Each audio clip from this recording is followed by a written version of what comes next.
installation of our colleague, but the vehicles that came to pick me at the Ibadan airport, unfortunately, my dispatch rider was run over by a tanker driver, and his head was shattered.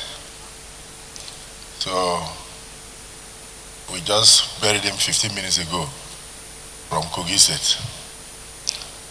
So I will crave the indulgence of Senator Karimi, get the full details from my ADC, who is waiting for you outside.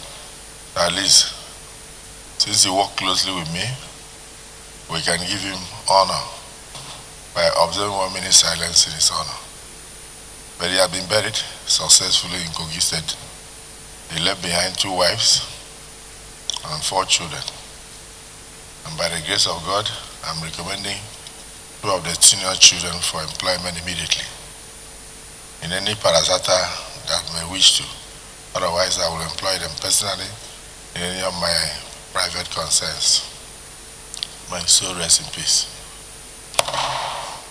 Yes, the motion.